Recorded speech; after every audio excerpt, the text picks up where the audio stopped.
Assalamualaikum warahmatullahi wabarakatuh. Alhamdulillah segala puji bagi Allah yang dengan kasih sayangnya senantiasa memberi kita nikmat Islam, nikmat iman, dan nikmat sehat sehingga kita dapat berkumpul pada siang hari ini dalam diseminasi pemahaman dan pengalaman penerapan budaya positif. Salawat serta salam kita haturkan kepada Rasulullah Muhammad SAW yang menjadi teladan kita semua dalam meniti jalan bahagia dunia dan akhirat. Terima kasih dihaturkan kepada segenap Bapak, Ibu Guru dan tenaga pendidikan yang berkenan hadir pada siang hari ini di sini di Ikro Library SMA Unggul BPT Al-Fatah Lamongan. Berikutnya, guna meraih keberkahan dan kelancaran kegiatan ini, mari kita buka dengan bacaan Al-Fatihah.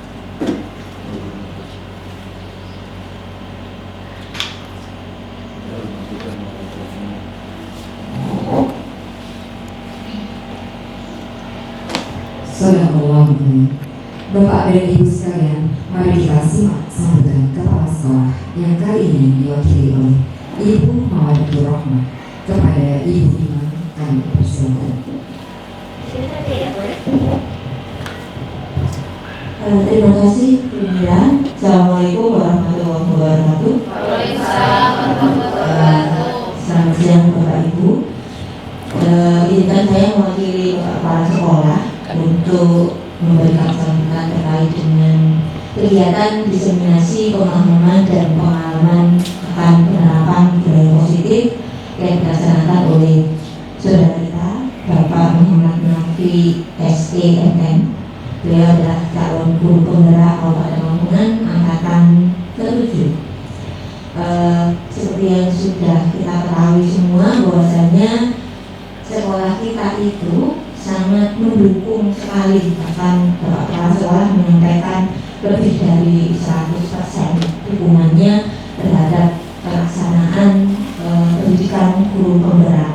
Salah satunya adalah kita mendukung seluruh kegiatan yang memang harus dilakukan karena harapan beliau suatu hari nanti seluruh Bapak Ibu guru di SMA Unggulan bisa jadi guru penggerak di angkatan selanjutnya.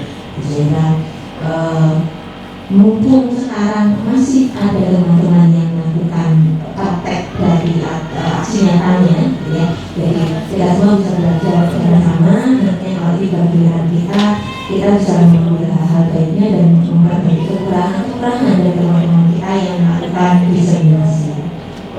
Semoga apa yang disampaikan oleh Bapak Nafi nanti bisa memberi manfaat bagi kita semua dalam menuju sekolah yang memiliki budaya positif.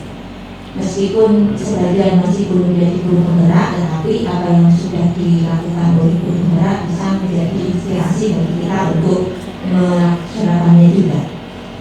Semoga diseminasinya nanti lancar dan dipersiapkan nanti kalau ada yang membutuhkan pemahaman lanjut berdiskusi di luar jam diseminasi. Persiapan saya demikian nanti ya. Demikian saja dari saya kembalikan pada Jamila selaku MC menunjuk tangannya untuk Pak Nafi.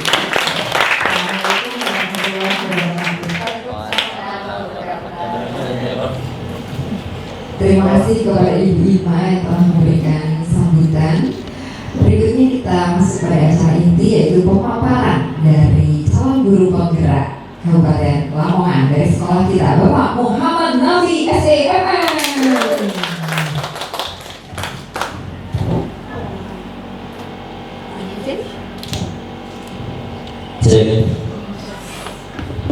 Assalamualaikum warahmatullahi wabarakatuh.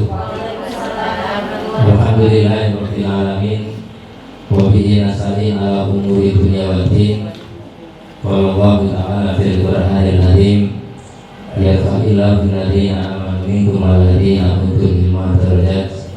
Makanya Bapak Nabi sallallahu alaihi wasallam man salaka tariqan yaltamisu bihi ilman sahhalallahu lahu bihi tariqan ilal jannah. Maka yang saya hormati Bapak Kepala Sekolah dalam hari ini yang diwakili oleh Ibu Mawadatul Rahmah MSI, Bapak Ibu Guru, pemanggilan pimpinan Fatah yang saya hormati. Pertama-tama, pada kesempatan siang hari ini marilah kita senantiasa mengucapkan rasa syukur kehadirat Allah Subhanahu wa Ta'ala karena taufik serta hidayah yang diberikan kepada kita sekalian, sehingga kita pada siang hari ini di tengah kesibukan, di tengah kondisi kurang sehat, kurang capek setelah ngajar, tapi alhamdulillah panjenengan semuanya masih mengikuti kegiatan diseminasi, tidak lain adalah dalam rangka menambah wawasan kita, karena harapan pemerintah sangat besar terhadap pendidikan yang ada di Indonesia. Tentunya kemajuan itu didapat dari kita, mulai dari diri kita, sehingga kita ketika bergerak semuanya insya Allah yang menjadi tujuan daripada pendidikan nasional bisa tercapai dengan baik. Dan karena kita masih dalam lingkungan ilmu, insya Allah kita semuanya akan dicatat sebagai amal baik. Amin ya rabbal alamin.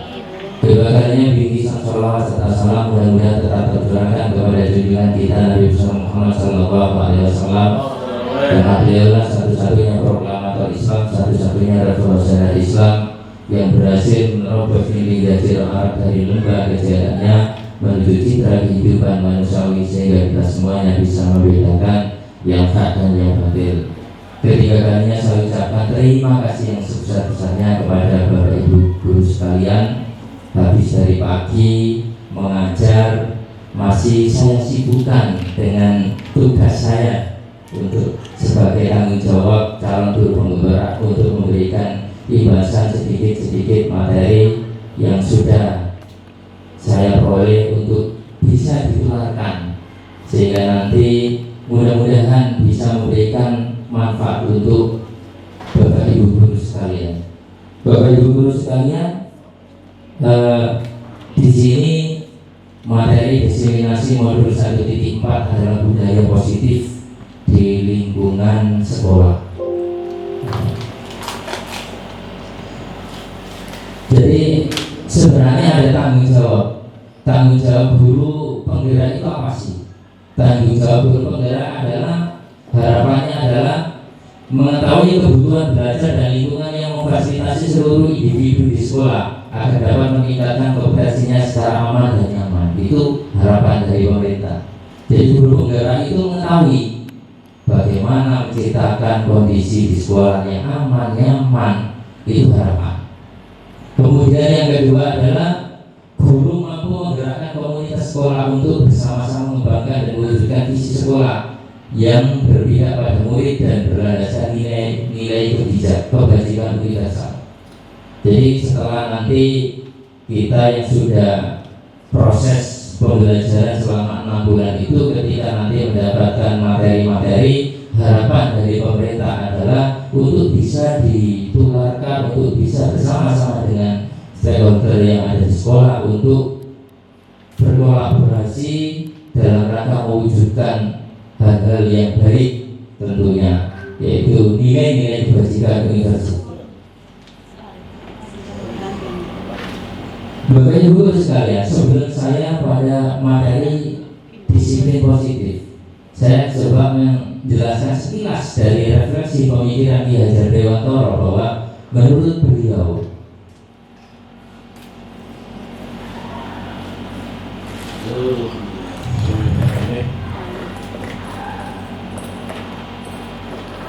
beliau bahwa mendidik adalah menuntun kodrat anak agar mereka bisa mencapai kebahagiaan dan keselamatan yang setinggi-tingginya.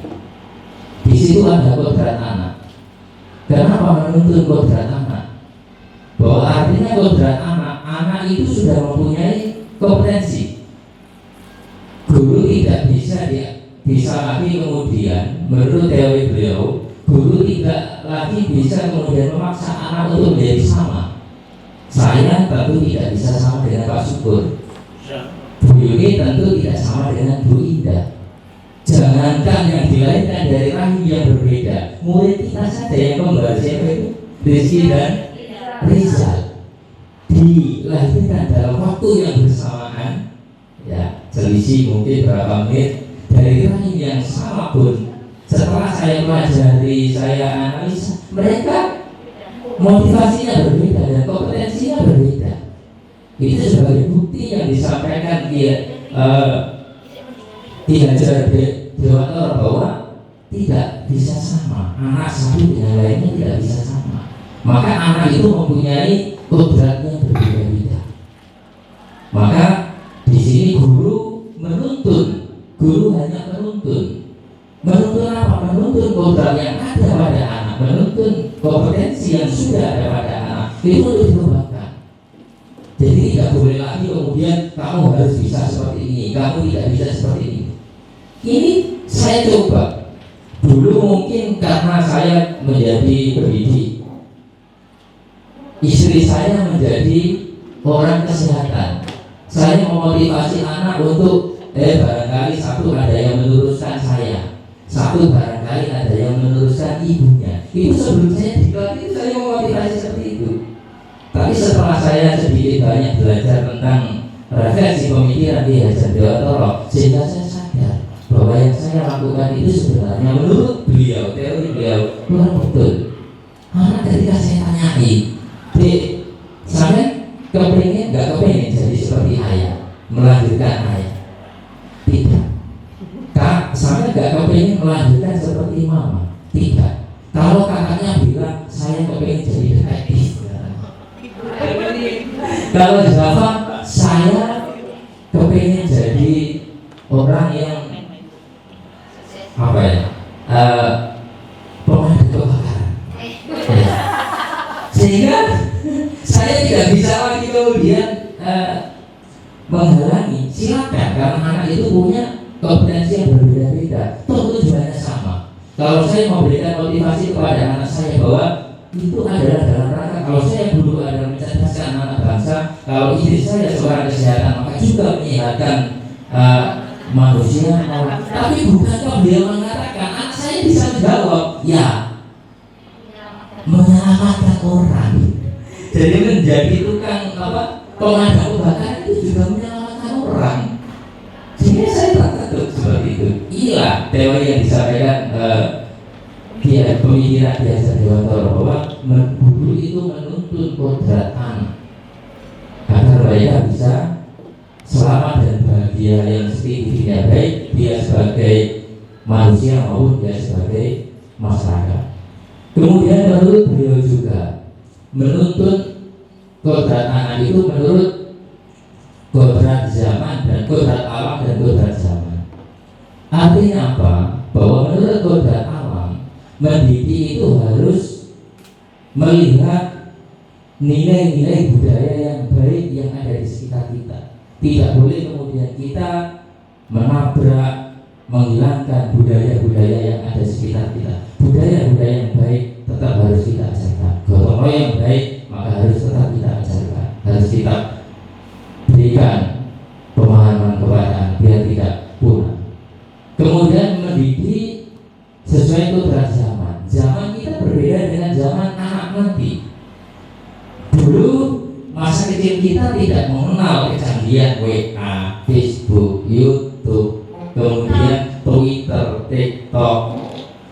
Ya, beda. Anak sekarang canggih betul. Saya tidak menyebutkan yang lain saja. Contohnya anak saya. Ya. Anak kecil, anak ini sekarang beli online. Saya sempat tertipu. Tertipu begini. Ketika anak saya itu beli online, belinya itu tidak bayar langsung, tapi bayar di tempat. COD-nya bayar di tempat, anaknya sekolah, saya yang bayari. Inilah anak sekarang, ya, beda dengan anak dulu. Kalau saya dulu zaman SMA, HP masih HP layarnya kuning gitu ya, layar kuning, abang hijau, ya, layar kuning, tidur. Kalau orang mengatakan unggal, ya, HP ungkap bukan ke kucingnya mati mungkin. Hari ini enggak. Karena apa? Karena kodrat zaman, kebutuhan kebutuhan teknologi tidak bisa dibendung. Kebutuhan kemajuan teknologi tidak bisa dibendung. Kenapa? Karena manusia itu seiring perkembangan zaman butuh fasilitas-fasilitas tersebut. Saya tidak menyangka bahwa 5 tahun yang sekarang bahwa pondok dulu itu belinya harus sekarang belinya bisa masuk pondok, ya. Itu tentu fasilitas yang ada. Itu. Kemudian menurut beliau juga, guru itu pendidik itu diibaratkan petani. Guru itu diibaratkan petani. Sekolah diibaratkan lahan. Anak itu diibaratkan benih. Dari situ maka kita bisa menelaah bahwa kalau guru sebagai petani, anak itu sebagai bibit, apapun yang baik sekali bibitnya. Tetapi ketika kita ya, karena kita sebagai pendidik, sebagai petani tidak mampu menyangkul dengan baik, tidak mampu menyiapkan lahan yang baik, tidak mampu menyiram lahan yang baik, maka potensi yang ada, benih yang baik itu tidak akan bisa menjadi benih yang unggul. Kenapa?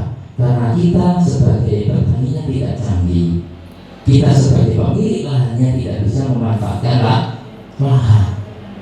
Maka ini tanggung jawab kita sebagai pendidik, sebagai orang yang diamanai, orang tua sebagai orang yang diamanai undang-undang untuk mencerdaskan anak bangsa. Maka kita harus berbenah, kita harus mampu menggali ilmu-ilmu baru, kita harus menerima masukan-masukan demi perbaikan kita semuanya. Karena kita sebagai petani, kita sebagai pendidik yang punya tanggung jawab mencerdaskan anak.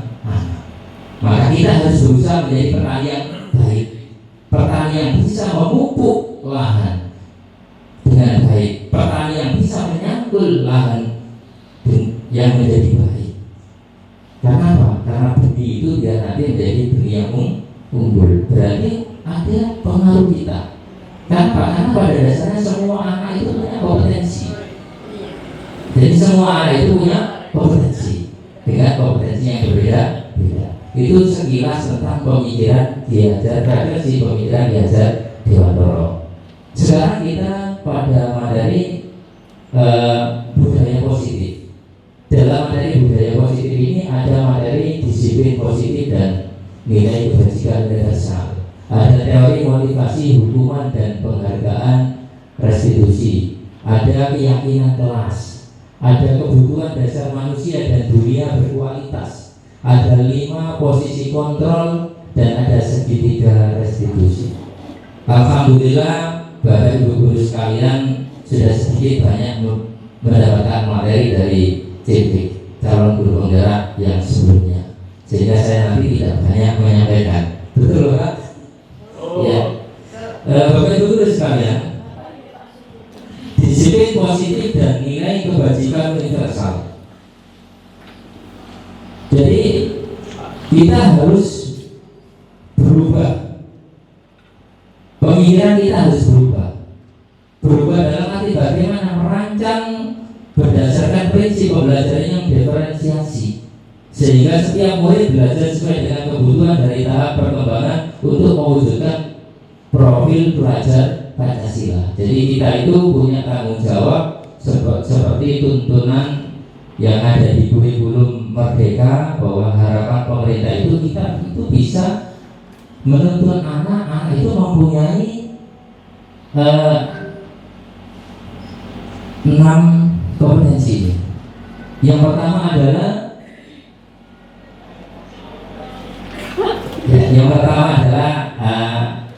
bertakwa dengan akhlak yang mulia.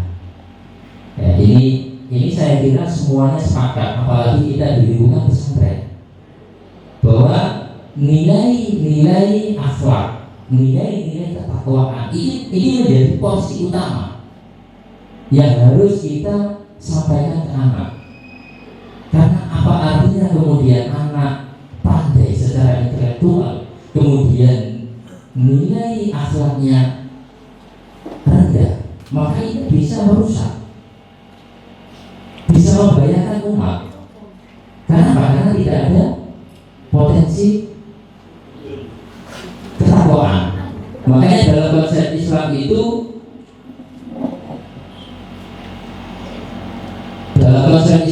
bahwa nilai mencari ilmu itu harus ada ilmu agama dan ilmu umum. Itu penting. Kenapa? Karena dua-duanya itu hubungannya bersifat kolaboratif. Ya. Hubungan yang harus tidak boleh salah satunya, tetapi dua-duanya harus berkolaboratif. Ya. Jadi ilmu agama penting, ilmu umum juga penting. Kenapa? Contoh, Barat itu canggih secara teknologi, tetapi ada sebagian negara Barat yang ketika tidak punya agama, landasan agama yang kuat, sehingga mereka teknologinya, kemampuannya, keilmuannya untuk dibuat meresahkan umat, ya, membahayakan umat. Dan apa? Contoh dengan memerangi negara-negara lain. Itu contoh. Maka disinilah pentingnya bahwa kompetensi yang kita ajarkan ke anak adalah porsi yang sangat penting, yang paling tinggi adalah nilai ketakwaan. Itu harus kita posisikan pada posisi yang pertama. Kemudian yang kedua adalah ada berkebinekaan global diantaranya. Apalagi negara kita adalah negara yang plural, negara yang kaya akan budaya, negara yang dari macam-macam perbedaan. Ketika kita sebagai pendidik kemudian tidak mampu menciptakan atau tidak mampu menuntut kepada anak yang mempunyai kompetensi yang berkebinekaan global, maka bisa jadi Pancasila kita, ideologi negara kita akan direpot. Kenapa? Karena dengan adanya ideologi baru, paham-paham baru, menganggap bahwa Pancasila kita, ideologi kita adalah ideologi yang tidak sesuai dengan konsep mereka. Nah ini kalau kemudian kita sebagai pendidik tidak memberikan menuntun anak untuk mempunyai kompetensi itu, bisa jadi anak-anak yang kita ajar nanti akan memerangi negara, akan memerangi pemimpin-pemimpin kita. Maka ini perlu kita tanamkan bahwa ideologi kebinekaan ini penting. Kemudian yang ketiga adalah ada gotong royong. Nah ini gotong royong ini sudah mulai punah. Maka ini harus kita tanamkan kembali. Kalau di zaman saya masih kecil dulu, itu di kampung-kampung itu contohnya, di kampung-kampung itu ada namanya persayan. Ngerti bahwa ibu ya persayan? Berokokan di tempat saya itu berokokan. Di Bu Ima mungkin juga berokokan. Itu hari ini sudah mulai punah karena semuanya dilakukan oleh tukang. Sudah tidak ada dengan kesibukan yang ada. Itu orang sekarang sudah tidak ada. Nah ini kan budaya-budaya yang baik. Maka nilai-nilai gotong royong itu harus tetap kita tanamkan pada diri anak, sehingga anak nanti dalam kondisi apapun punya jiwa yang mempunyai jiwa gotong royong. Ya, itu penting. Kemudian ada benar kritis. Nah ini alhamdulillah Perpus kita juara 3 tingkat Jawa Timur. Paling tidak ini menjadi sarana untuk menjawab tuntutan pemerintah tersebut. Karena apa? Karena benar kritis. Benar kritis itu harus dimulai dari literasi. Kalau anak kemudian tidak mempunyai literasi yang tinggi, berarti dia tidak kritis terhadap berita, tidak kritis terhadap informasi. Tapi kalau anak kemudian literasinya tinggi, bahan referensinya tinggi, maka tidak mudah untuk mendapatkan berita-berita yang tidak jelas.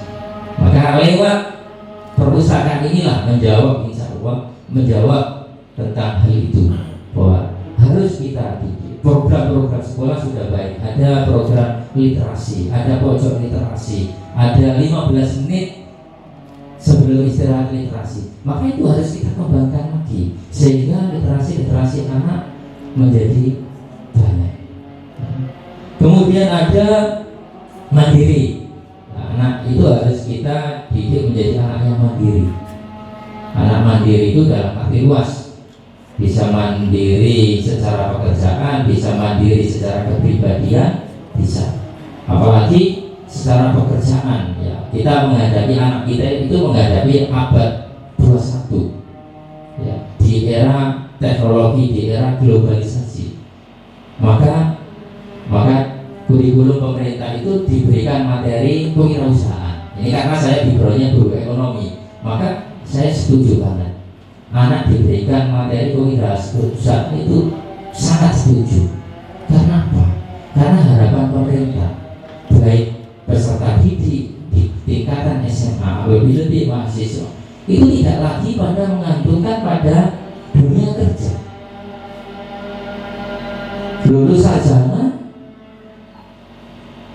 Lulus sarjana menggantungkan pada dunia kerja.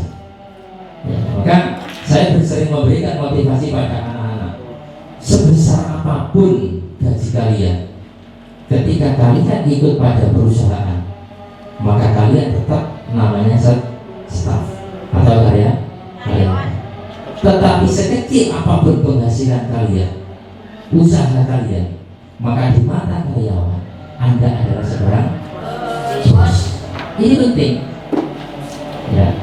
Karena apa? Karena dengan kita bisa membuat usaha, maka paling tidak ini nanti kita bisa menciptakan lapangan kerja, bisa menolong orang lain, bisa mempekerjakan orang lain. Itu yang mandiri, itu harapan pemerintah. Kenapa kok ada kewirausahaan? Adalah menjawab kenapa? Karena nanti anak-anak yang punya keahlian itu yang terpakai.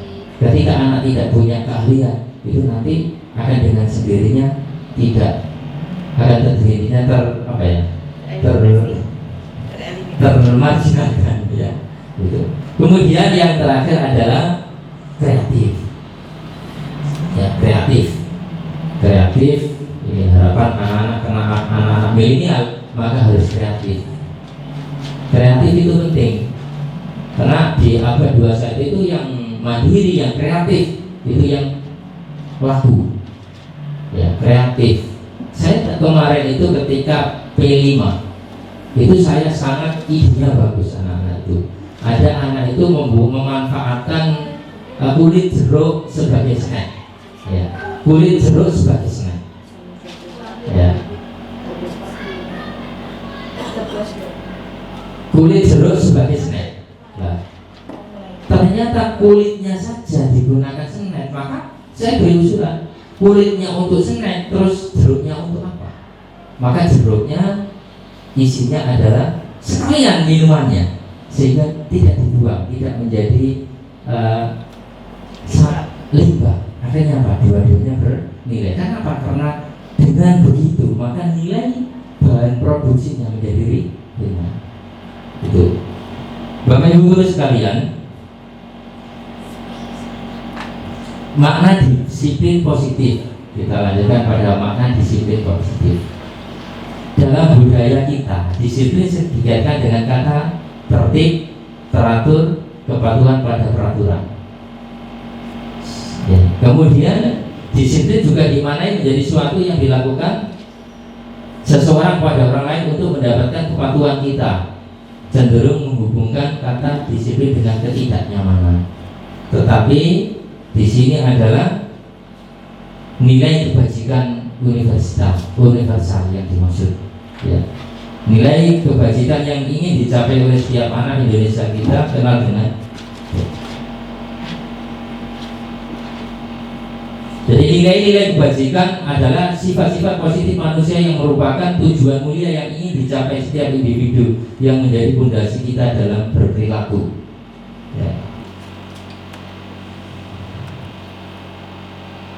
Kemudian tadi sudah saya singgung dari tujuan daripada nilai-nilai kebajikan universal yang menjadi tuntutan, menjadi harapan pemerintah adalah ada nilai beriman, bertakwa kepada Tuhan Yang Maha Esa, berakhlak mulia, mandiri, benar kritis, kebinekaan global, berkelas. Itu dorongan yang timbul pada diri seseorang secara sadar atau tidak sadar untuk melakukan suatu tindakan dengan tujuan tertentu. Itu di dalam motivasi, pengertian motivasi secara umum.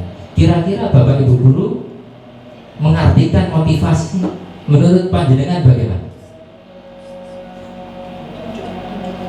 Coba Bu Ida mengartikan motivasi itu apa menurut Bu Ida?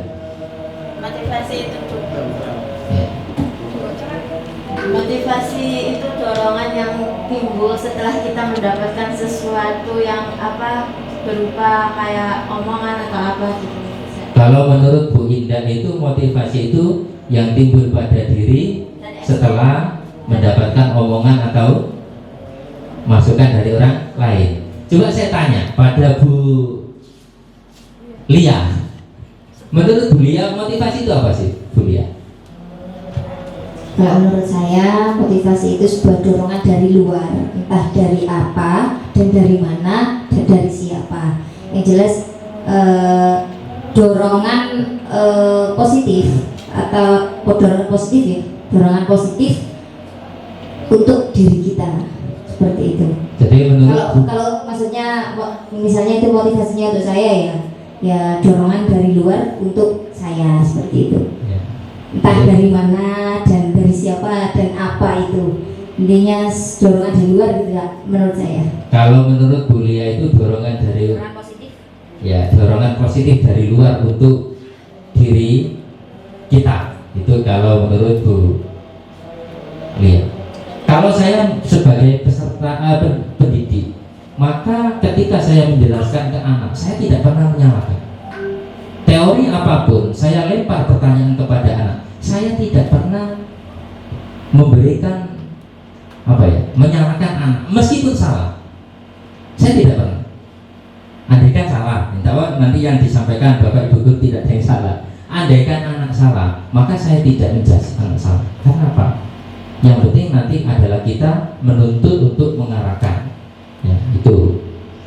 Ya. Itu motivasi. Ya. Nah, di sini motivasi itu di dalam teori ini, motivasi itu dibagi menjadi dua. Ada motivasi ekstrinsik, ada motivasi intrinsik. Jadi kalau disampaikan Bu Indah, disampaikan oleh Bu Lia, itu cenderung ke motivasi ekstrinsik, motivasi dari luar. Tetapi di sini bahwa ada juga motivasi intrinsik, motivasi yang timbul dari diri kita sendiri.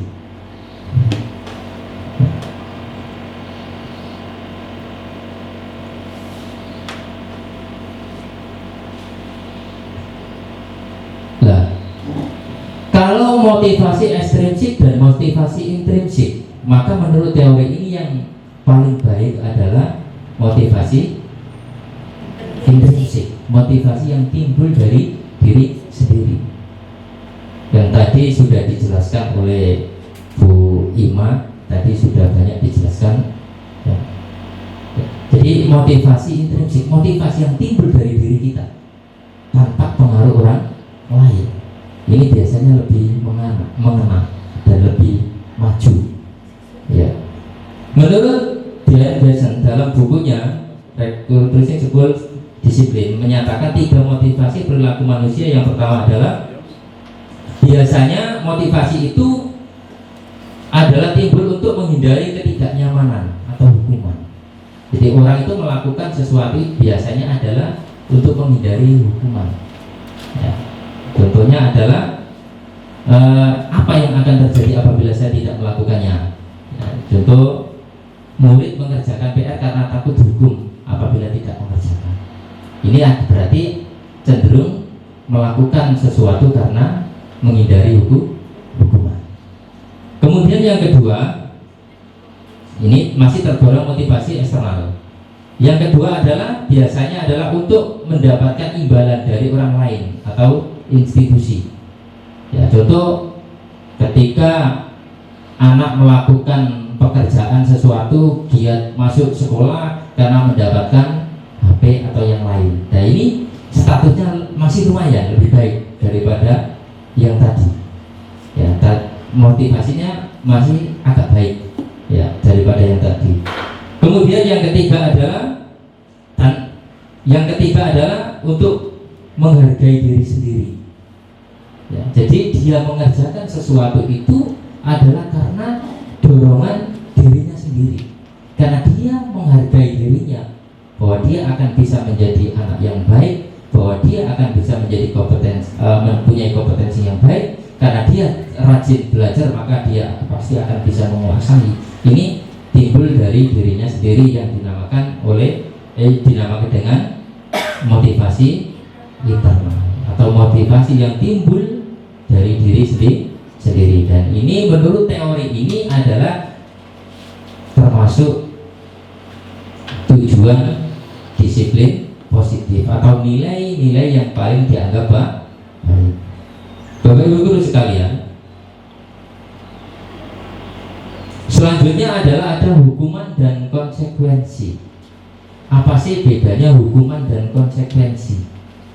Ya, contoh saat terjadi pelanggaran biasanya kita sering memberikan hukuman atau konsekuensi. Kalau dulu saya sebelum mendapatkan materi ini, saya tipe orang yang sering menghukum anak. Ya, sebelum saya mendapatkan materi ini.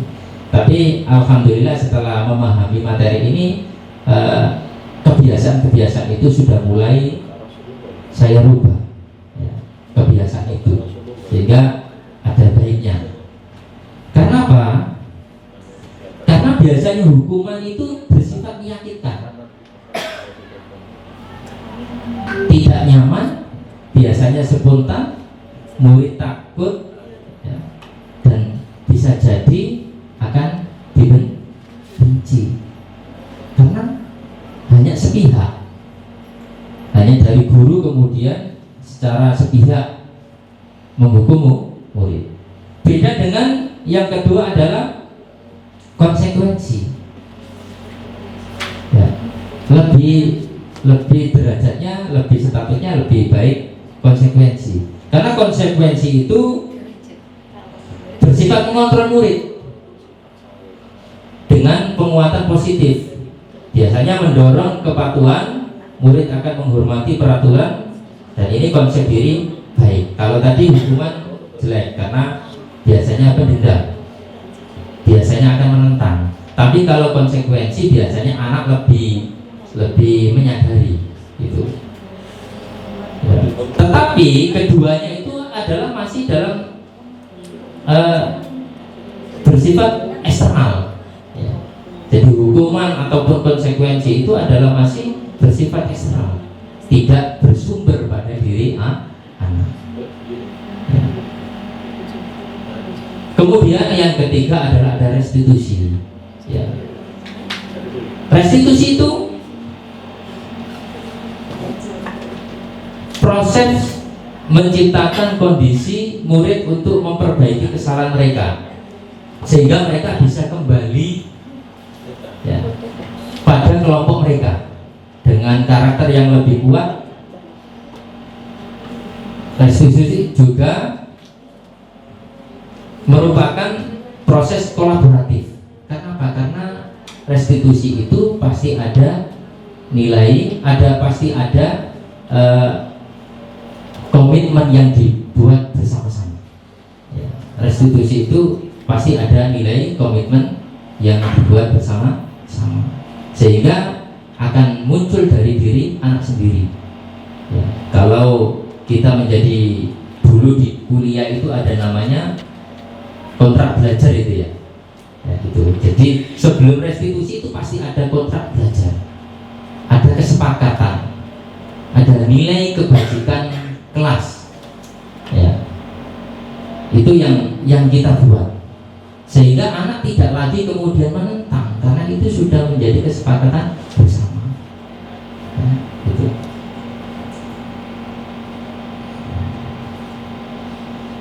Ciri-ciri restitusi bukan untuk menebus kesalahan, namun untuk belajar dari kesalahan. Jadi kita tidak menghukum anak, kita tidak memposisikan anak untuk kita adili, ya. Tapi untuk belajar, memberikan arahan kepada anak untuk belajar dari kesalahan. Kemudian memperbaiki hubungan. Ya, kemudian yang ketiga, cirinya adalah tawaran bukan paksaan. Ya, tawaran karena sudah dibuat secara bersama-sama. Restitusi menuntut untuk melihat ke dalam hati. Jadi mendekati anak, menanyakan ke anak, ngomong secara pribadi, kemudian menanyakan secara pribadi, ya, sehingga harapannya anak itu lebih terketuk hatinya. Restitusi mencari kebutuhan dasar yang mendasari tindakan anak, karena anak-anak itu sebenarnya punya kebutuhan, dan nanti akan dijelaskan. Restitusi diri adalah cara yang paling baik menurut teori ini, kemudian berfokus pada karakter bukan tindakan. Restitusi berfokus pada solusi. Jadi di tindakan restitusi itu mencari solusi, tidak melihat pada kesalahannya, karena kesalahan itu sudah terjadi, nggak mungkin bisa kembali. Maka di sini adalah diberikan solusi, ya. Karena yang dilakukan anak itu sudah terjadi, tidak bisa kemudian kita ulangi karena sudah terjadi. Nasi sudah menjadi bubur, nggak mungkin bisa kembalikan nasi menjadi nasi. Maka di situ adalah kita carikan solusi, ya. Kemudian yang terakhir adalah restitusi mengembalikan murid yang berbuat salah pada kelompoknya, sehingga anak itu tidak punya label sebagai anak nakal, tidak. Tetapi kita berikan keyakinan dari tindakan-tindakan yang sudah atau kesalahan-kesalahan yang sudah dilakukan, biar anak itu kembali ke kelompoknya agar mempunyai rasa percaya diri, ya. Selanjutnya bisa seperti teman-teman yang lain.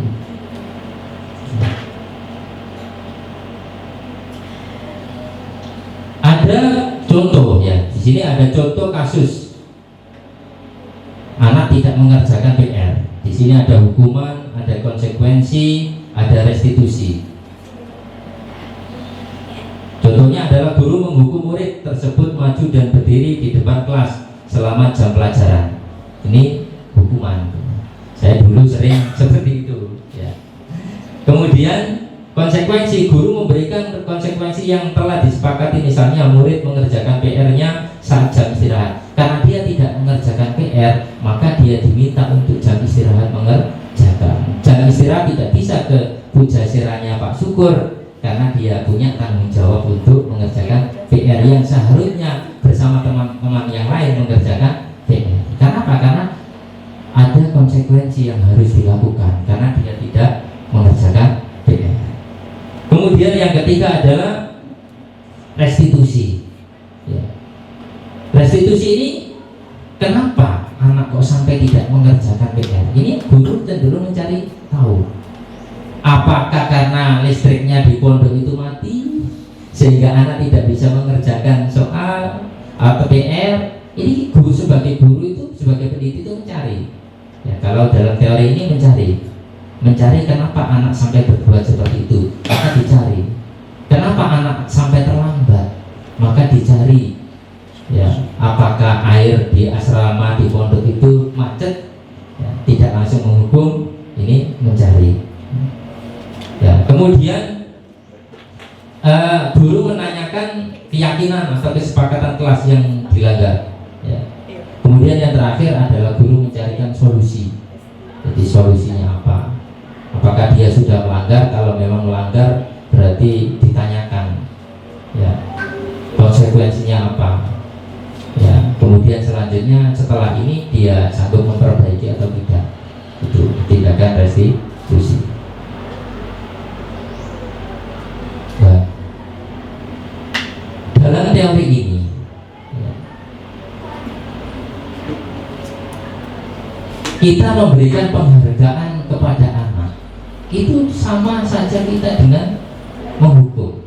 Ya, selama ini saya tidak tahu sebelum sebelum mendapatkan materi, ya, ternyata memberikan penghargaan kepada anak itu juga sama, menghukum. Ya.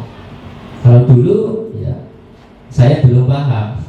Kalau sekarang, ya, maka sedikit banyak memahami bahwa ternyata memberikan penghargaan kepada anak itu juga menghukum. Ya. Karena apa? Karena mempunyai pengaruh. Ada pengaruh jangka pendek dan ada jangka panjang. Karena apa? Karena jika kita memberikan secara terus-menerus, maka anak kehilangan motivasi intrinsiknya. Jadi anak itu kalau kita kasih secara terus-menerus, maka motivasinya karena sesuatu. Ketika anak kemudian kita kasih HP katakan, maka mungkin karena HP-nya, ya, dan itu kecanduan. Nah, maka nilai intrinsiknya akan hilang. Kemudian yang kedua adalah penghargaan tidak efektif.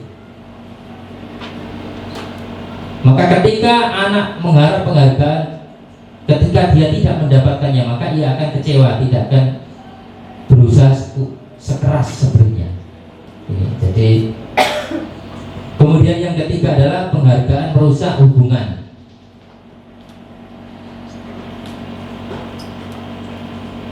Maksudnya bagaimana? Ketika anak itu kita puji, maka di situ di depan orang banyak maksudnya, maka di situ yang lain bisa iri, sehingga dalam teori ini kurang pas. Ya.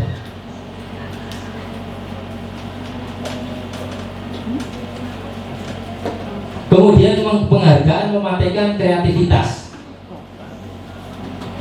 Ya, penghargaan mematikan kreativitas. Maksudnya adalah anak menjadi kurang kreatif bila dijanjikan hadiah atau penghargaan.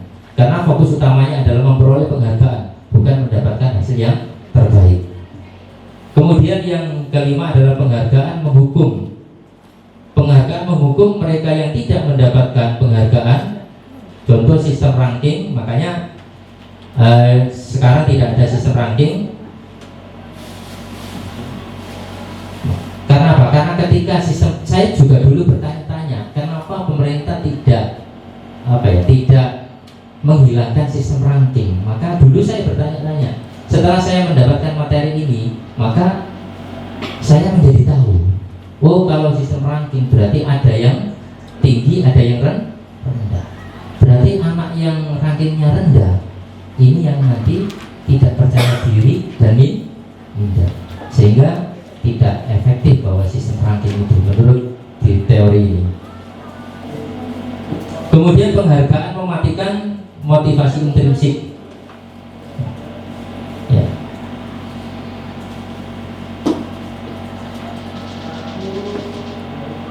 Ketiga materi adalah keyakinan kelas. Ya. Keyakinan kelas. Apa sih keyakinan kelas? Ya. Coba saya bisa bertanya pada Bu Ima. Ya. Pak Syukur, mana mic-nya Pak Syukur? Keyakinan kelas itu apa sih menurut Bu Ima? Keyakinan kelas menurut saya itu sesuai dengan arti katanya ya. Jadi keyakinan yang dimiliki oleh sebuah kelas. Dalam hal ini mungkin kelas di mata pelajaran yang kita ajarkan ya, karena kalau SMA kan tidak ada guru kelas tapi guru mapel. Nah, keyakinan kelas itu hasil dari kolaborasi seluruh kelas, kumpulan dari nilai-nilai kebajikan universal yang dipercayai oleh seluruh isi kelas dan disepakati Pak Nabi. Itu menurut saya. Nilai kebajikan yang disepakati oleh satu kelas. Ya. Itu menurut Bu Ima. Ya. Kalau menurut Bu Nila, nilai keyakinan kelas itu apa Bu Nila? Nilai keyakinan kelas seperti namanya, jadi yang menjadi keyakinan kelas itu sendiri mana yang dianggap sebagai nilai yang baik maupun nilai yang buruk. Artinya kalau yang baik berarti itulah yang perlu diusahakan untuk dimiliki, dilaksanakan yang buruk berarti yang perlu dihindari, tidak dilaksanakan. Jadi nilai yang diyakini oleh kelas dan yang baik perlu dilaksanakan, kemudian yang tidak baik perlu dihindari. Itu nilai keyakinan kelas. Coba Bu Afita, menurut Bu Afita nilai keyakinan kelas itu apa? Seperti yang disampaikan Bu Nila, saya setuju dengan pernyataan Bu Nila bahwasanya keyakinan kelas itu adalah yang diyakini kelas sendiri, maka yang positif bisa diterima dan mungkin yang dianggap negatif itu bisa dihindari. Mungkin seperti itu saja, Pak. Nilai keyakinan kelas. Ya. Sekarang ada pertanyaan, kenapa kok nilai keyakinan kelas bukan peraturan kelas? Mungkin ada yang siap menjawab? Bu Yuni barangkali. Kenapa? Ya. Kenapa nilai keyakinan kelas bukan nilai peraturan kelas? Ya.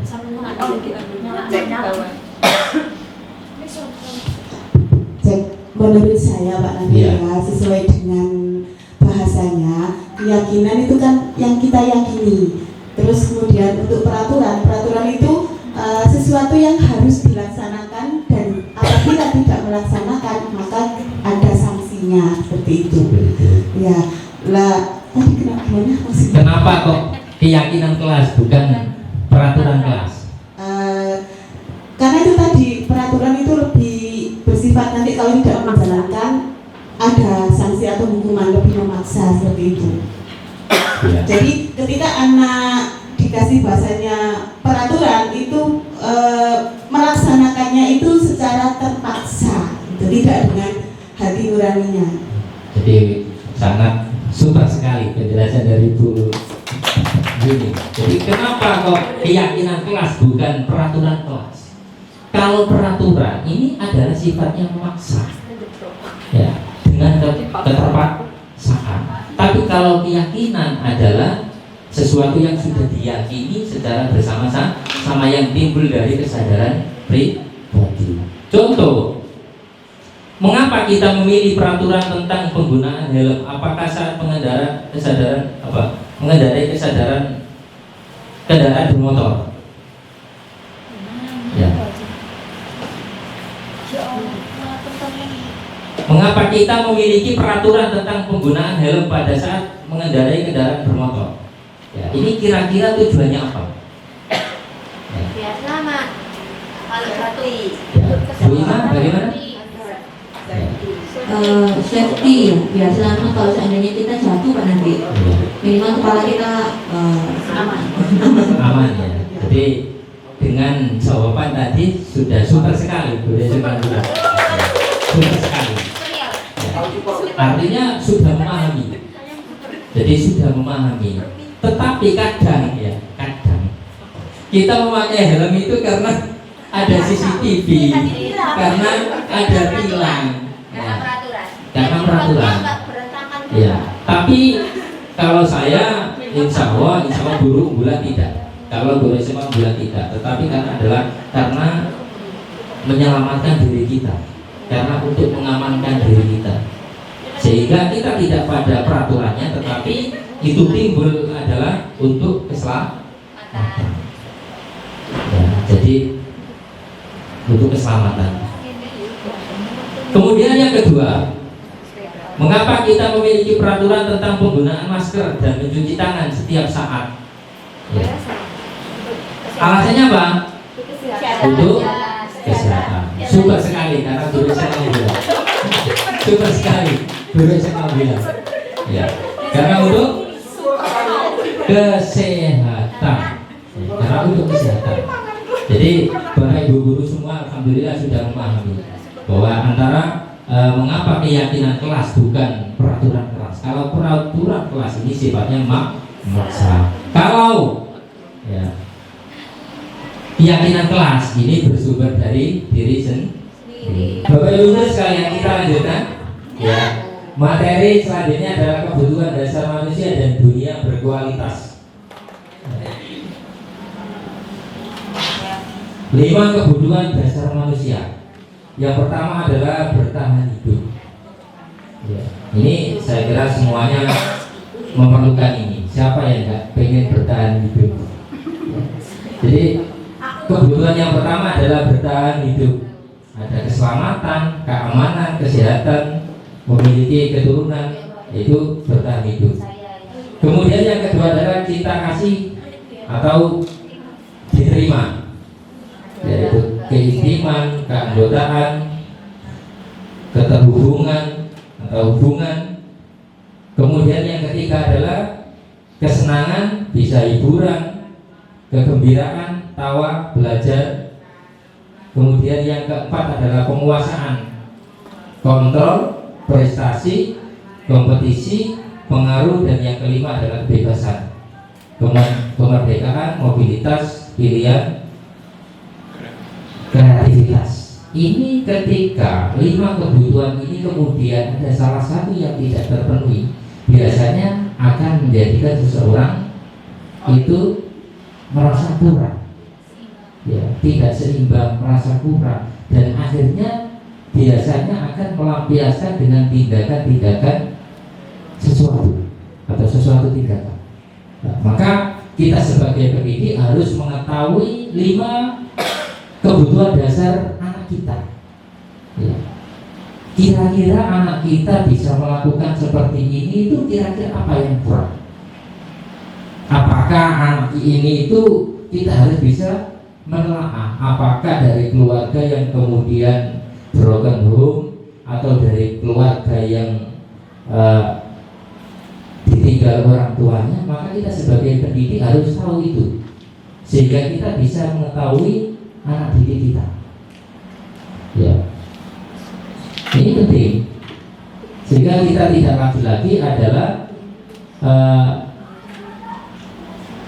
memberikan label anak nakal, anak yang lain, tetapi kita harus tahu dulu kira-kira 5 dasar kebutuhan anak kita itu apa saja, apakah terpenuhi. Kalau tidak terpenuhi, yang terjadi adalah anak kita biasanya ya akan memberikan pelampiasan baru, ya, dengan tindakan baru.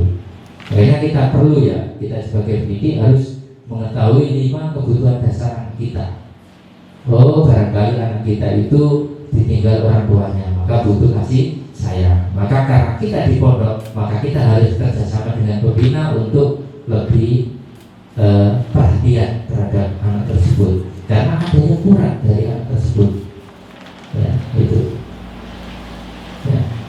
Nah, ini menjadi PR kita, ini menjadi status kita. Berarti mari setelah kita mendapatkan materi ini, bagi anak-anak kita yang troublemaker, ya, bahasa di pondok dulu, ya, maka kita harus teliti kira-kira anak ini kurang dari apa, ya. Dari sisi apa? Apakah kurang mendapatkan kasih sayang? Apakah karena kurang senang? Apakah karena butuh kebebasan? Apakah karena penguasaan? Maka harus kita telaah. Karena pada dasarnya kodrat tanah itu kodrat bermain dan butuh kesenangan atau butuh kebebasan. Tetapi kebebasannya adalah masih dalam tahap-tahap yang wajar. Kebebasan yang dari tahap-tahap yang bisa ada nilai-nilai pendidikan, itu tidak apa-apa. Karena kodrat anak sebenarnya adalah kodrat anak yang butuh bermain, butuh kebebasan. Tetapi diartikan di sini adalah kebebasan, kemerdekaan yang positif. Gitu. Kemudian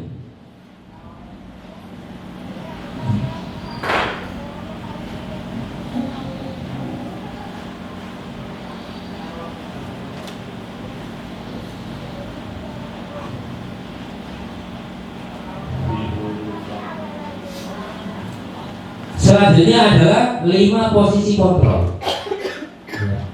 5 posisi kontrol. Yang pertama adalah ada Bapak Ibu guru itu model penghukum.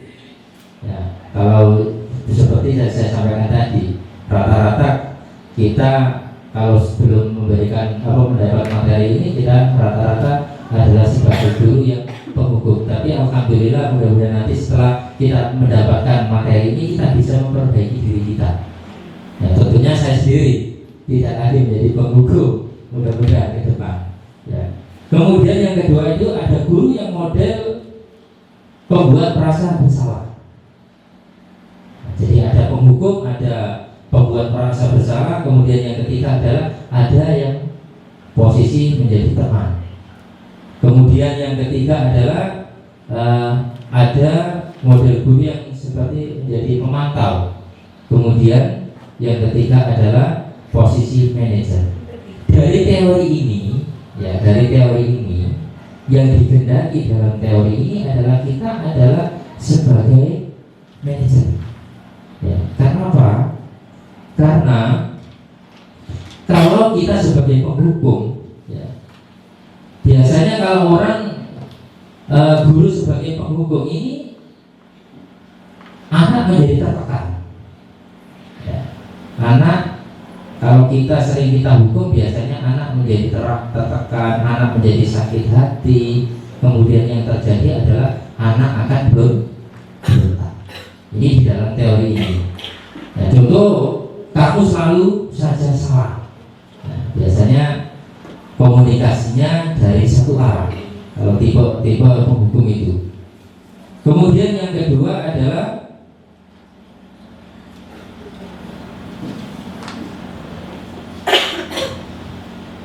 posisi kontrol atau pembuat merasa bersalah. Biasanya pembuat merasa bersalah itu biasanya guru ini bersuara lembut. Siapa ini? Di antara kita yang posisi kontrol suaranya lembut ini siapa ini? Bu Adi.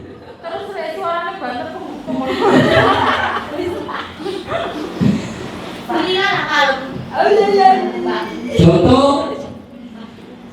Contoh yang sering diucapkan ibu kecewa sekali dengan kamu. Nah,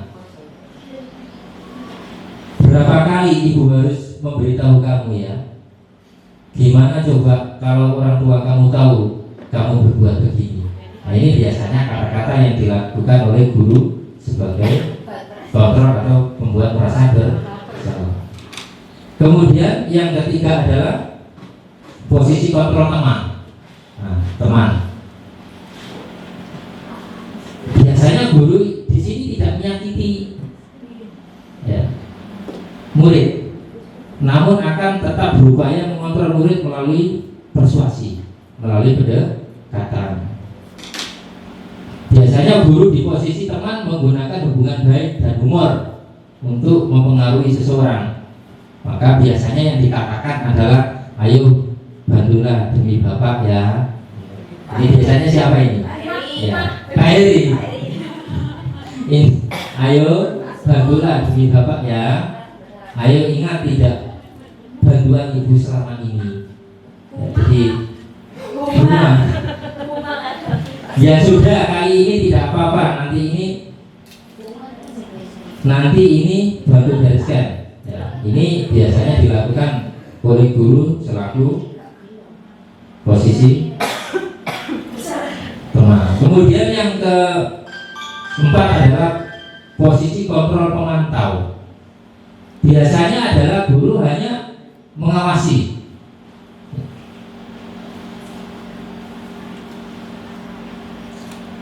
Biasanya yang disampaikan adalah melihat pada peraturannya. Jadi peraturan di sekolah itu apa? Yaitu yang akan dilaksanakan. Apa yang telah kamu lakukan? Sanksi apa atau konsekuensi apa yang akan didapat? Itu biasanya dilakukan oleh Bapak Ibu guru pada posisi kontrol atau pemantau. Kemudian yang kelima adalah ada posisi manajer. Nah, posisi manajer ini guru mempersilakan murid untuk mempertanggungjawabkan yang sudah dilakukan. Jadi guru itu memberikan pengarahan kepada anak, memberikan masukan kepada anak untuk menanyakan kepada anak apa kira-kira yang yang harus dilakukan setelah dia melakukan pelanggaran atau kesalahan. Ya. Pak Nafi. Seorang manajer dalam memikirkan posisi teman yang melanggar dari Nafi. Pak Nafi. Nah, di dalam posisi kontrol manajer biasanya adalah perpaduan antara teman dan pemantau. Ya, sewaktu-waktu bisa sebagai teman, sewaktu-waktu bisa sebagai pemantau. Ini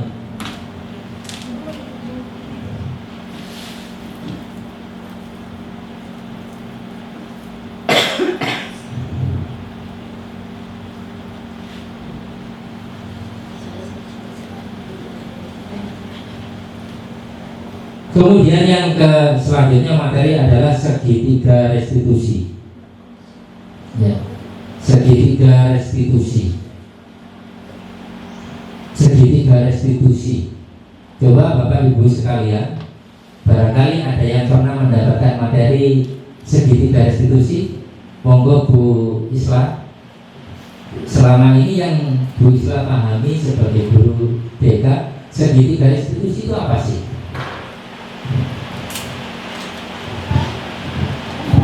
Jadi kalau menurut saya ya Pak Nafi ya, segitiga restitusi itu bukan langsung ngejudge anak ketika melakukan kesalahan, tapi kita harus validasi dulu kira-kira kenapa anak berbuat tersebut, dicari tahu alasannya apa, terus nggak terburu-buru untuk kamu kok seperti ini, tidak, tapi kita juga harus tetap menjaga perasaan anak.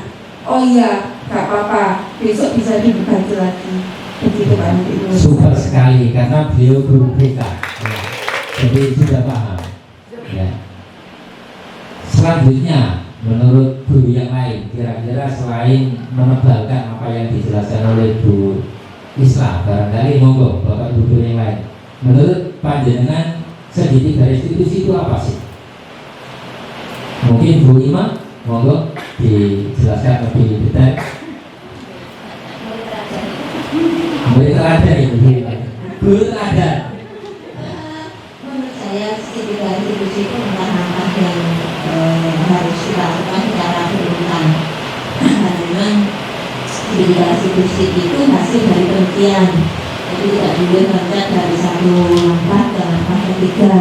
Jadi langkah pertama, kemudian yang ketiga, intinya adalah untuk tadi itu mengembalikan anak-anak yang bermasalah pada kelompoknya dengan baik tanpa perasaan ditolak atau perasaan mantan terhukum gitu. Jadi kita sebagai guru bersama-sama mencari solusi yang bisa dilakukan oleh anak yang bersangkutan untuk memperbaiki kesalahan yang terjadi. Itu pemahaman saya. Berarti super sekali. Ya, beliau guru-guru juga.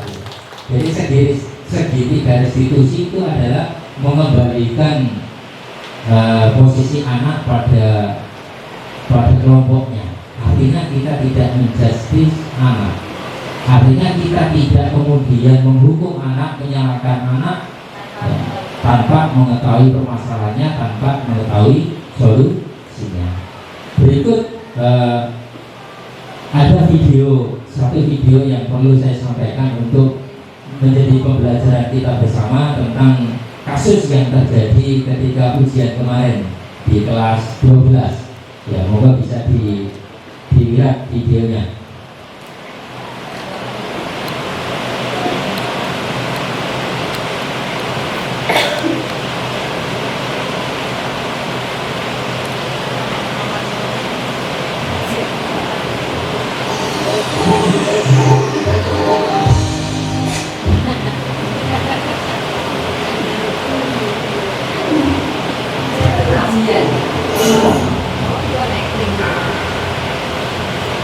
Saya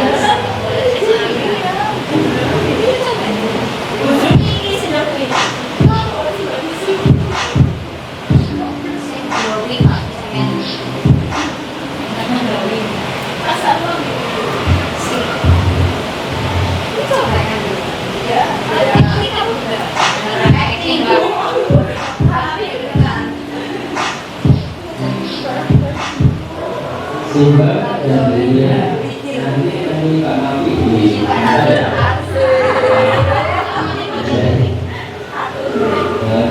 saya untuk air minum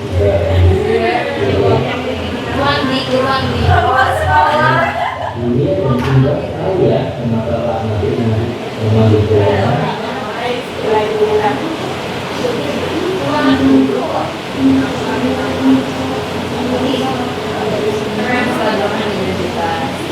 tidak tidak ada pelaksanaan kepala sekolah, ada wali kota, ada guru BK, ada guru, ada wali murid juga tidak tahu. Jangan-jangan tidak tahu nanti keyakinan ibadah. Yang kedua, keyakinan itu sebaiknya tidak banyak, sehingga mudah dipahami, anak mudah dibatalkan. Kemudian setelah disepakati bersama, keyakinan itu kita tempelkan pada tempat-tempat kerumunan anak. Bisa di perpustakaan, bisa di lorong-lorong baca, bisa ditempel kelas wajib, kelas ya, kelas, bisa di tempat situ, di dindingnya, sehingga kemudian dipahami. Jadi pada intinya bahwa keyakinan kelas itu harus dibuat bersama-sama atau kolaborasi bersama-sama antara pimpinan dengan guru pelajaran dengan peserta didik dengan wali santri atau wali peserta. Kira-kira bisa dipahami itu. Ada lagi pertanyaan barangkali? Sampai ya. Terima kasih kepada guru sekalian. Berikut penjelasan desimasi dari saya, banyak kekurangan yang saya sampaikan, mohon maaf. Dan saya kira wassalamualaikum warahmatullahi wabarakatuh.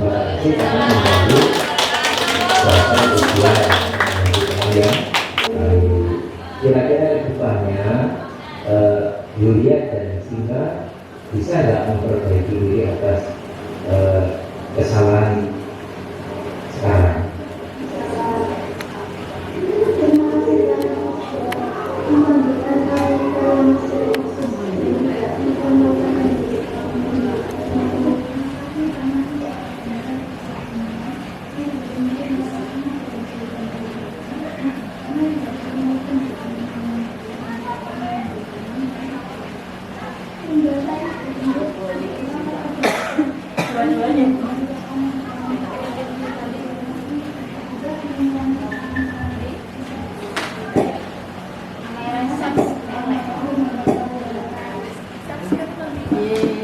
Bapak Ibu sekalian, ya, dengan video tadi ini adalah contoh kasus ujian di lembaga kita.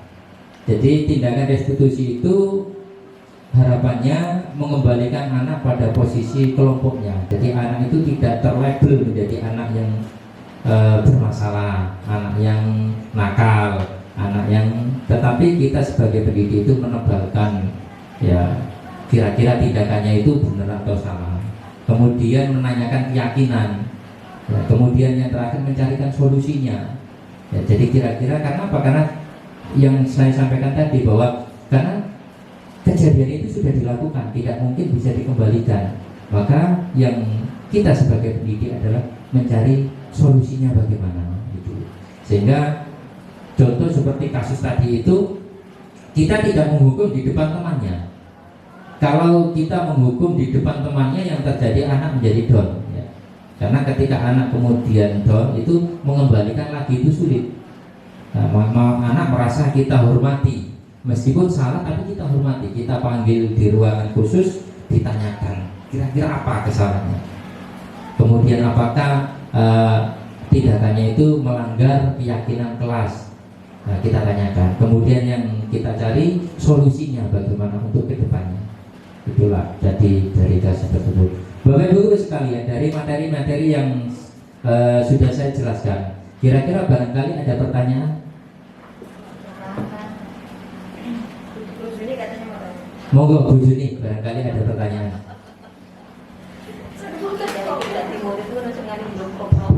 Terima kasih Mbak Nafi. Ada satu pertanyaan. Tadi kan keyakinan kelas kan dibuat di kelas bersama guru mapel kan gitu.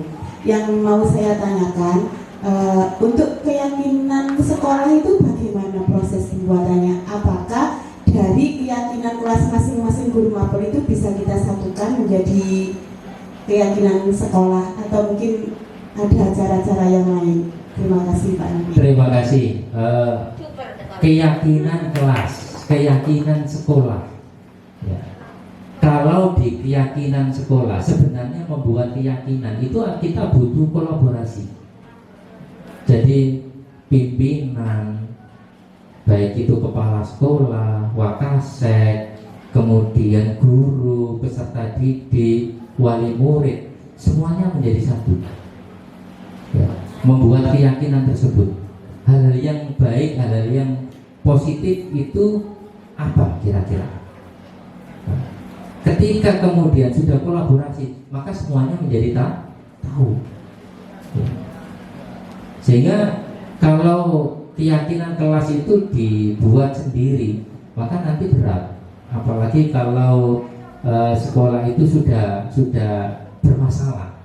Hanya ada satu guru yang mau membuat keyakinan kelas, maka semuanya kalau keyakinan sekolah, maka semuanya harus berkolaborasi. Ya, sehingga semuanya mendukung. Kalau hanya saya sendiri atau Bu Ima sendiri atau Bu Yuni sendiri, berat. Sehingga idealnya bahwa keyakinan itu dibuat adalah kolaborasi bersama-sama. Karena lembaga itu tidak milik satu orang, lembaga itu milik bersama. Ada pimpinan penentu kebijakan, ada wakasek selaku tangan pelaksana kepala sekolah, ada wali kelas, ada guru BK, ada guru kelas, ada wali murid juga biar tahu. Jangan-jangan tidak tahu nanti peraturan yang keyakinan yang ada. Yang kedua, keyakinan itu sebaiknya tidak banyak-banyak. Ya, tidak banyak-banyak sehingga mudah dipahami anak, mudah dihafalkan anak. Kemudian setelah disepakati bersama, keyakinan itu kita tempelkan pada tempat-tempat kerumunan anak. Bisa di perpustakaan, bisa di lorong-lorong baca, bisa di tempel kelas wajib di kelas ya, di kelas, bisa di tempat gazebo yang ada dindingnya, itu bisa sehingga mudah dipahami anak. Jadi pada dasar intinya bahwa keyakinan kelas itu harus dibuat bersama-sama atau kolaboratif bersama-sama ya, antara pimpinan dengan guru mata pelajaran, dengan peserta didik, dengan wali santri atau wali peserta didik. Kira-kira bisa dipahami Bu? Ini ada lagi pertanyaan barangkali? Sambung ya? Ya. Terima kasih Bapak Ibu guru sekalian. Berikut penjelasan diseminasi dari saya. Banyak kekurangan yang saya sampaikan, mohon maaf. Dari saya akhiri. Wassalamualaikum warahmatullahi wabarakatuh.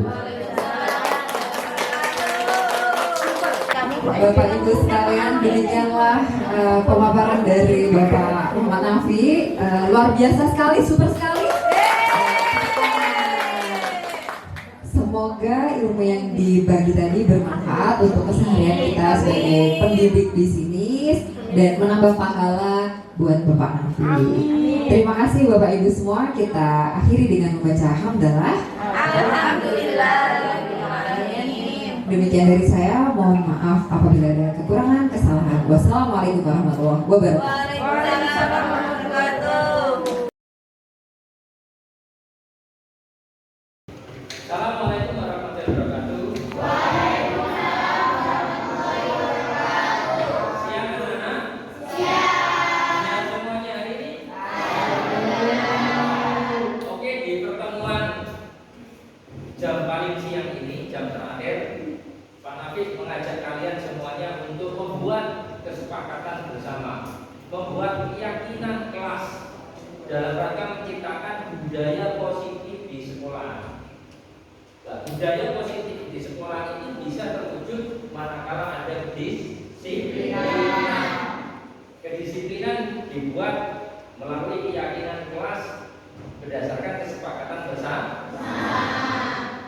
Oleh karena itu, ya, maka dalam rangka membuat keyakinan kelas tersebut, maka saya membuka kesepakatan, membuat dari hati kalian semuanya untuk menulis keyakinan kelas tersebut dalam tulisan, kemudian nanti kita diskusikan bersama dan nanti kita tetapkan menjadi nilai keyakinan kelas. Sepakat? Saya berharap bahwa nilai keyakinan kelas ini adalah bersumber dari kalian semuanya, tidak ada unsur paksa. Kita komitmen bersama untuk mensepakati untuk menciptakan budaya positif di sekolah. Contoh, jika masuk kelas tidak boleh terlambat. Berarti kedisiplinan. Contoh, masuk sekolah harus berpakaian rapi dan lengkap. Contoh ketiga, ketika diberi PR dikerjakan berarti nilai tanggung. Itu contoh-contoh tersebut nanti tolong dibuat berdasarkan kelompok-kelompoknya. Boleh lebih dari 1, boleh 5, boleh. Tetapi nanti kita buat kesepakatan bersama untuk kita jadikan nilai keyakinan kelas. Sekarang saya bagi, kemudian kalian tulis di sini.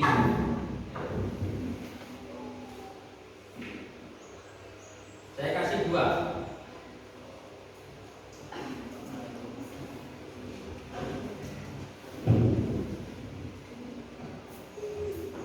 Berkelompok saya kasih 2, silakan dicatat.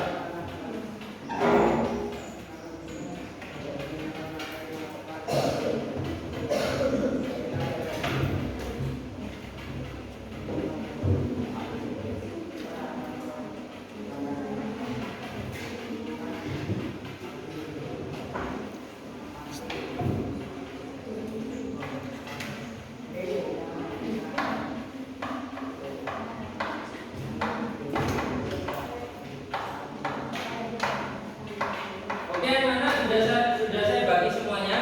Per kelompok mendapatkan 2 kali 4 berarti 8. Dari 8 kertas itu Anda tulis kira-kira dalam rangka menciptakan budaya positif di sekolah, nilai-nilai kebajikan di sekolah itu untuk menciptakan lingkungan yang sekolah yang positif, budaya positif, tanpa ada paksaan, tanpa ada intervensi pihak lain-lain, tetapi timbul dari diri kalian sendiri. Maka ditulis kira-kira nilai apa yang nanti bisa membuat lingkungan sekolah itu menjadi positif. Setelah nanti disepakati, kita diskusikan, disepakati, kemudian nilai-nilai itu bisa kita bukukan, kemudian kita tempel-tempelkan di dinding-dinding atau di pojok-pojok sekolah, sehingga semuanya peserta didik tahu bahwa nilai-nilai yang sudah kita sepakati bersama tidak lupa maksudnya. Kalau ada nanti lupa, maka bisa dimulai, silakan dimulai catat nilai apa yang menurut kalian yakin bahwa nilai itu adalah nilai yang baik yang bisa kita terapkan untuk menciptakan budaya positif di sekolah. Oke, bisa dimulai. Silakan berpikir.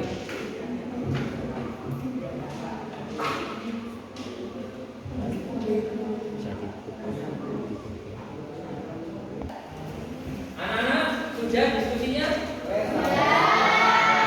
Oke, kalau diskusinya sudah, saya minta 1 orang sekretaris ke depan mendampingi saya untuk menulis di papan. Jadi nanti hal-hal yang sudah sampai Anda musyawarahkan itu kita diskusikan, surat pendapat itu kemudian kita sepakati bersama-sama, kemudian ditulis kalau sudah disepakati. Oke, sekretarisnya bisa ke depan membawa. Oke, kita mulai dari kelompok sini. Coba surat pendapatnya apa saja? 1. Nilai bertanggung jawab. Contohnya Satu mengerjakan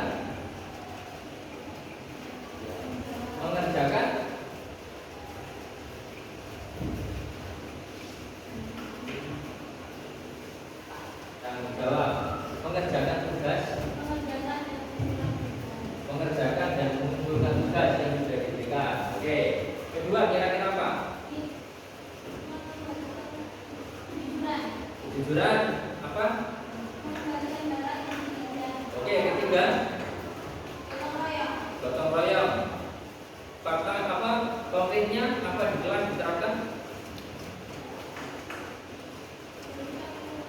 Membersihkan lingkungan sekolah, menjaga kebersihan. Oke, menjaga kebersihan lingkungan sekolah, kelas dan sekolah. Oke, kira-kira ada lagi apa? Disiplin. Contohnya yang bisa diterapkan di kelas kita. Oke, menjaga lingkungan sekolah belajar. Ketiga, disiplin berarti apa tadi? Berpakaian rapi dan lengkap. Berpakaian rapi dan lengkap. Oke, kita lanjutkan pada kelompok yang kedua. Cara pendapatnya apa tadi? Masuk sekolah tepat waktu.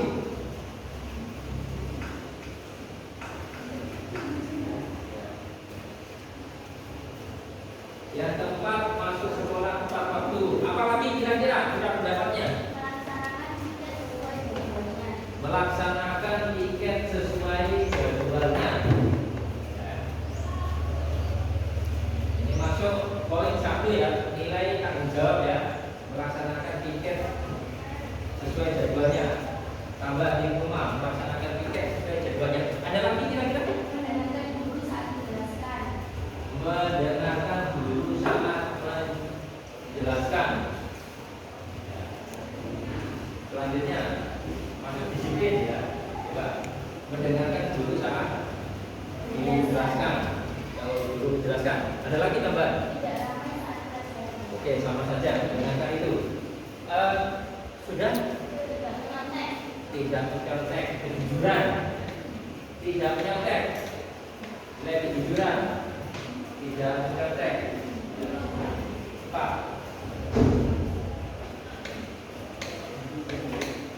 Kejujuran, tidak menyontek.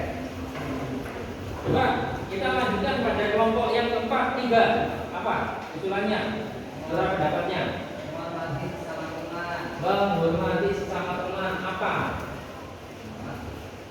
Nilai-nilai yang bisa kita buat keyakinan apa itu contohnya? Saling menghormati.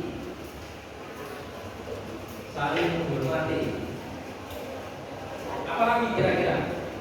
Menjaga sopan santun kepada guru. Menjaga sopan santun kepada guru.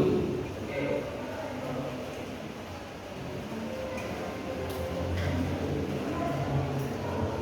Sudah? Kalau sudah, kelompok yang terakhir apa? Ya, tidak keluar kelas sebelum guru keluar kelas. Ya.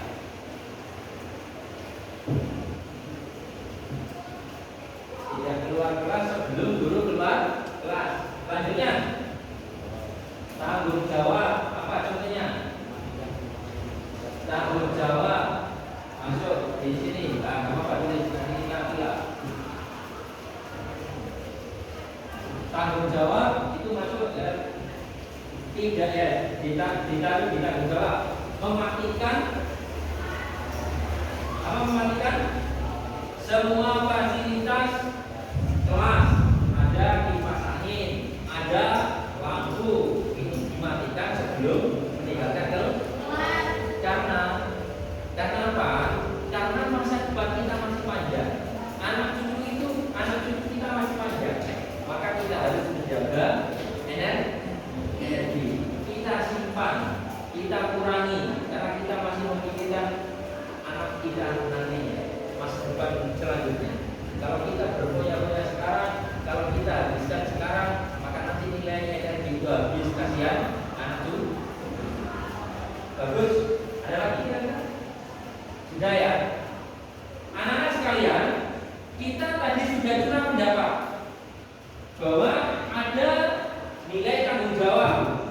mengerjakan dan mengumpulkan tugas yang diberikan. Kemudian melaksanakan piket, mematikan fasilitas kelas. Kemudian ada menjaga kebersihan lingkungan kelas dan sekolah. Kemudian ada kedisiplinan, berpakaian rapi dan lengkap. Tidak boleh kemudian karena kita berada di pondok atau asrama, maka tidak boleh kemudian memakai pakaian yang namanya orang lain. Berarti itu dong, tidak boleh. Kemudian ada masuk sekolah tepat waktu, disiplin ya, tidak boleh kemudian alasan mandi dan lain-lain karena kalian itu berada di asrama, kemudian alasan antri dan lain-lain, maka harus bisa memanage waktu sehingga bisa datang di sekolah tepat 6.45 APM. Kemudian ada mendengarkan guru saat dijelaskan, didengarkan. Ketika guru meminta kalian untuk memberikan pertanyaan, bisa disampaikan. Kemudian ada nilai kejujuran, tidak menyontek, tidak boleh menyontek ya. Kemudian saling menghormati, sopan dan santun kepada guru, kepada teman, kepada kakak kelas harus sopan, kepada diposisikan menjadi kakak kelas harus sopan terhadap adik kelas. Oke. Tidak keluar kelas sebelum guru, ya. Tidak keluar kelas sebelum guru keluar. Oke. Ini bisa ditempelkan di depan semuanya. Maju perwakilan untuk ditempelkan, ditempelkan di depan.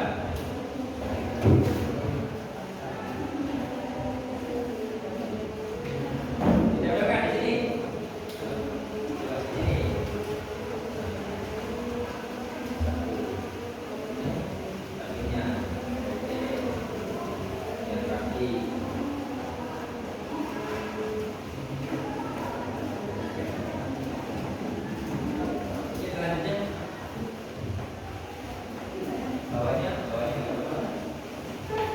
Yang belum bisa maju.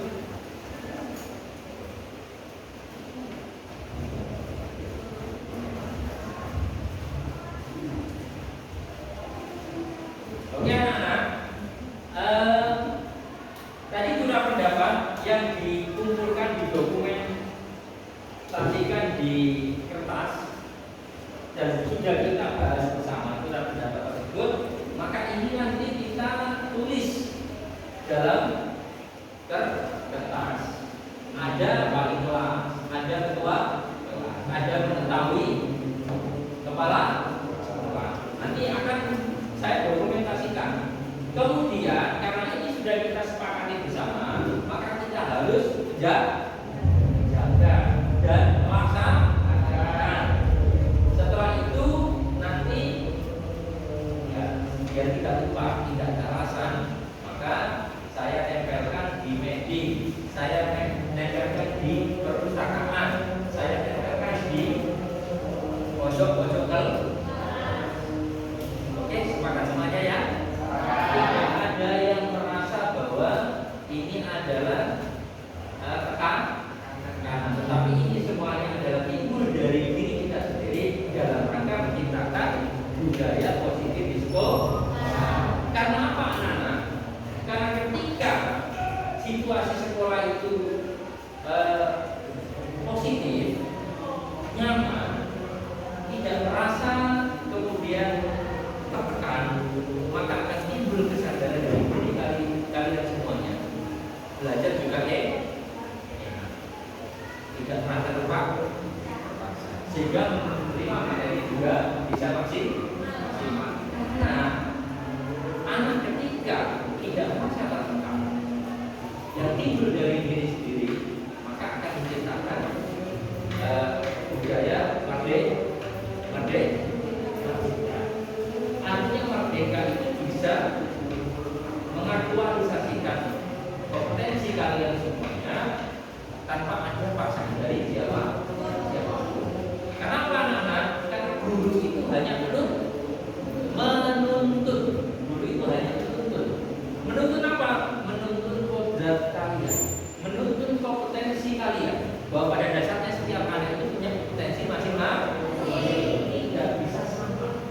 bayi yang dilahirkan dalam keadaan pembagian pun mempunyai kompetensi atau keahlian yang berbeda-beda, tidak bisa sama. Itu pada lahir dari rahim yang sama, dari waktu yang sama. Apalagi kalian beda orang tua, pasti mempunyai kompetensi yang berbeda. Oke, terima kasih anak-anak atas waktu yang sudah kita gunakan diskusi. Mudah-mudahan bisa bermanfaat dan menciptakan situasi positif di budaya positif di sekolah kita. Saya akhiri, wassalamualaikum warahmatullahi wabarakatuh. Ini ya, ini disepakati ya. Ini tidak